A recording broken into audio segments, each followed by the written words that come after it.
Queridos hermanos y hermanas en Jesucristo y en María, Domingo de Ramos, comienzo de la Semana Santa, la semana mayor del año para el cristiano, la semana que comienza hoy después de la proclamación del Evangelio en la escena de la entrada triunfal de nuestro Salvador en Jerusalén, en el trono humilde de la borriquita.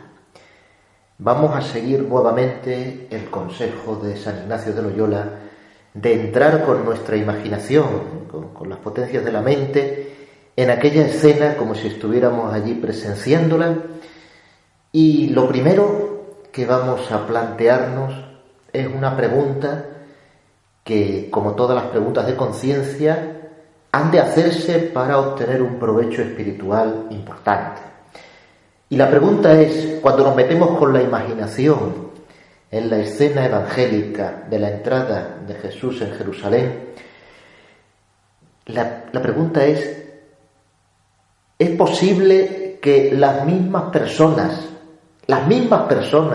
que aclaman a Jesucristo como Mesías el Domingo de Ramos, solamente 5 días después van a pedir su muerte y su crucifixión, es decir, la muerte más indigna de todas, la muerte en la cruz? ¿Son las mismas personas las que reciben a Jesús poniendo los mantos a su paso, con las palmas de olivo, con los vítores y con las aclamaciones? ¿Son esas las mismas personas que dentro de 5 días van a pedir su muerte y van a preferir salvar a un criminal condenado justamente como Barrabás y van a pedir el indulto para él en vez de pedirlo para el mismo que han aclamado solo unos días antes?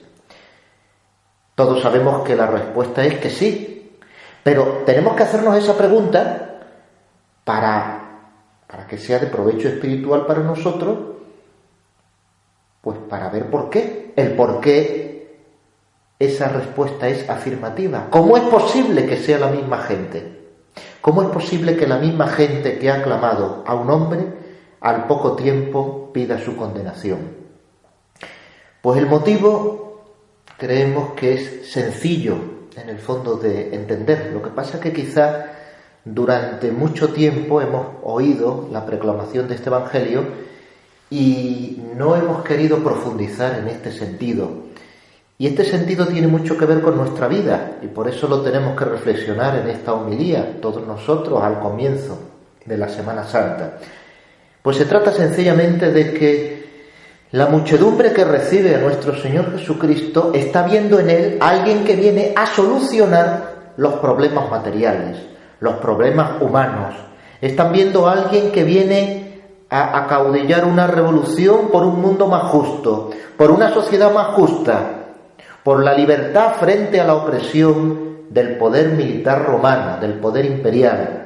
La muchedumbre está aclamando a Jesús con cariño y alegría, por supuesto, pero está viendo en Jesús sobre todo un Mesías libertador solo a un nivel temporal, humano, a un nivel horizontal, el que viene a resolvernos los problemas.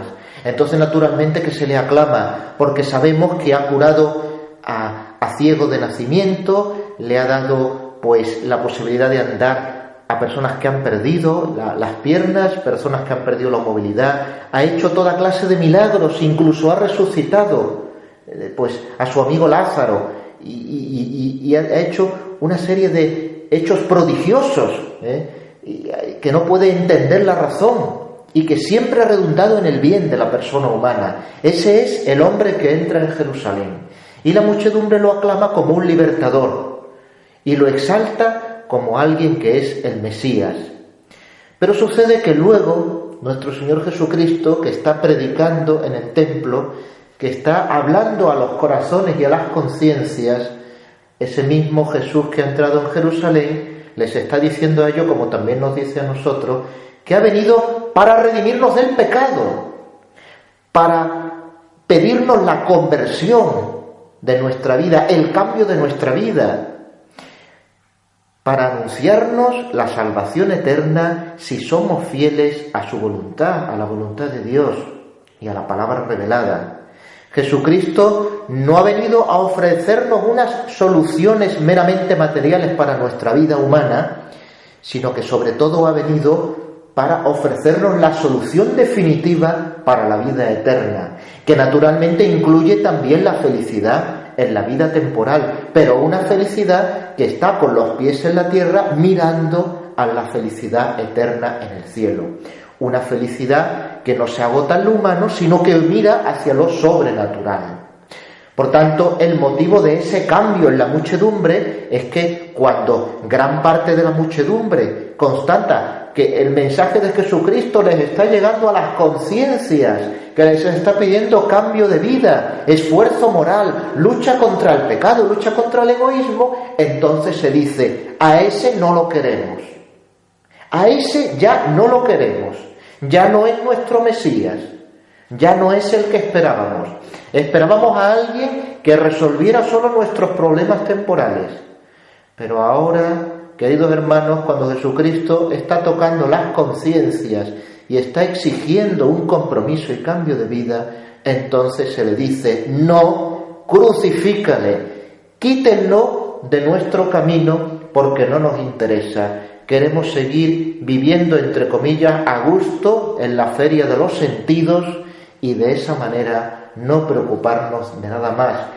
Se podría hacer un paralelismo como cuando el pueblo judío salió en libertad, Dios consiguió la libertad del pueblo judío, y cuando estaban en el desierto caminando hacia la tierra prometida, pues con esfuerzo y con trabajo, pero desde la libertad que Dios les había regalado, sin embargo añoraban los panes y las cebollas de Egipto dentro de la esclavitud.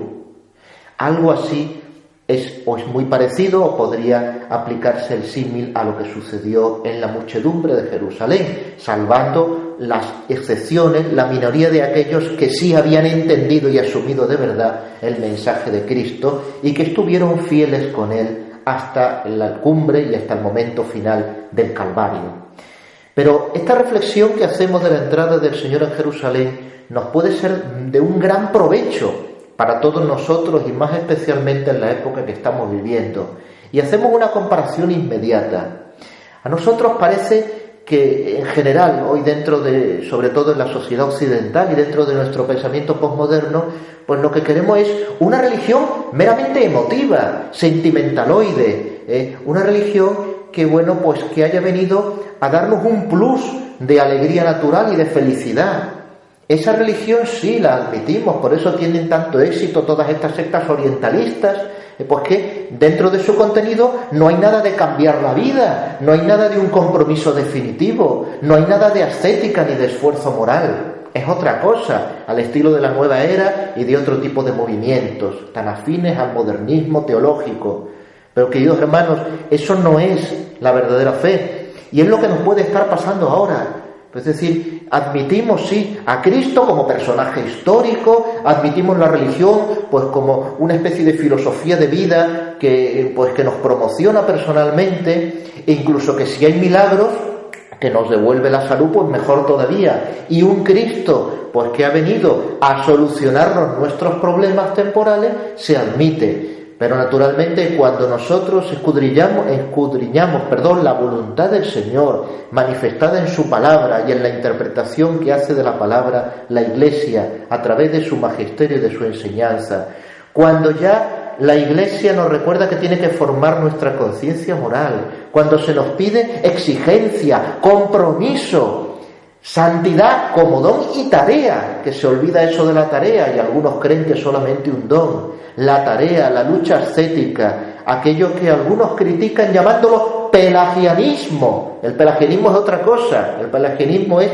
la herejía del que cree que solo por su propia voluntad se va a salvar. Pero pelagianismo no es poner la voluntad al servicio del amor y de la verdad, sabiendo que es Dios el que nos salva y nos regala la salvación, pero nosotros desde nuestra libertad tenemos que acogerla, como bien señala nuestro Salvador en Mateo 25, parábola del juicio de las naciones, del juicio final. Pues por tanto, nosotros nos puede suceder lo mismo que le sucedió a esa muchedumbre del Domingo de Ramos al Viernes Santo, que queramos admitir Una religiosidad basada solo en las emociones, en los sentimientos, por así decirlo, en los sentidos, en esa alegría natural. Pero eso sí, cuando la fe cristiana nos quiere tocar la conciencia, cuando tenemos que cambiar ámbitos importantes de nuestra vida, cuando tenemos que luchar, esforzarnos, cuando tenemos que reconocer nuestros pecados, confesarlos con humildad, hacer propósito de enmienda, combatir y luchar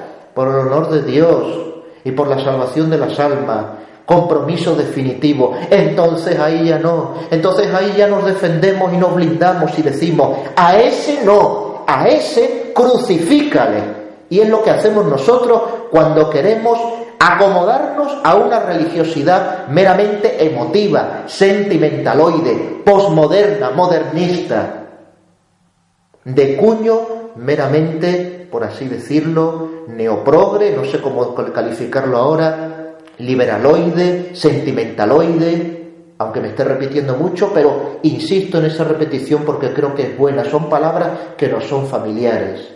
Queridos hermanos, ¿cómo quedan entonces esas palabras de Santa Teresa de Jesús, de la maestra de Ávila, doctora de la Iglesia, cuando decía, Señor, yo quiero cumplir tu voluntad, aunque no quiera, aunque no pueda, aunque me muera? Así enseñaba Santa Teresa.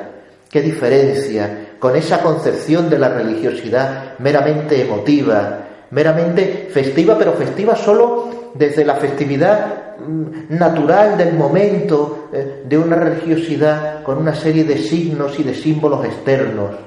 No es eso, queridos hermanos. Si caemos en esa tentación, entonces nosotros en nuestra vida le volveremos a decir a Jesucristo, como le dijeron aquellos judíos, a ese crucifícale, preferimos que indultes al criminal. Preferimos que indultes al criminal, que es el pecador que vive dentro de nuestra conciencia y que nosotros no queremos rechazar porque nos cuesta trabajo. Preferimos que se indulte en nuestra vida nuestro propio yo pecador y a Cristo crucificarlo de nuevo.